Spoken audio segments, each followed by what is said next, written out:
ቆየው እንዴ? ብቻ ባዶ እጄን የመጣሁት እንዳትለኝ። ከኔ ጋር መጣላት ፈልገሃል እንዴ? ሰላምታ አይቀድምም? ባዶ እጄን መጣ ምን አባ ሰላምታ ነው? ኧረ ተይ አንቺ አይመለከትሽም። ስማ ስንቱ ልምትልሽ እያለኝ ከአንተ ጋር ምጃጃለው እኮ ስለምታሳዝነኝ እንደሆነ አትርሳ። ኧረ ቢያንስ ሰው ፊት አታዋርጂኝ። እሱን ነገር አያስፈልገኝም። አሁን ሂድና የሆነ ነገር ይዘና ለሌላ ጊዜ ልክ እንደ ዛሬው ይቅር ትለኛለች ብለህ እንዳታስብ እሺ? ንቀትሽ ግን የበዛ አይመስልሽም? ሁሌ አበባና ቸኮሌት ይዞ መምጣት አለበት? ወንድ ልጅን ናቅ ካላረግሽው ዋጋሽ አይገባውም። ቆይ እንደውም ላሳይሽ።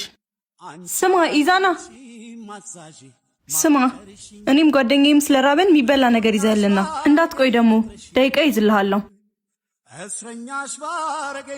አረ ዛሬስ በቃኝ። ትሰሚኛለሽ?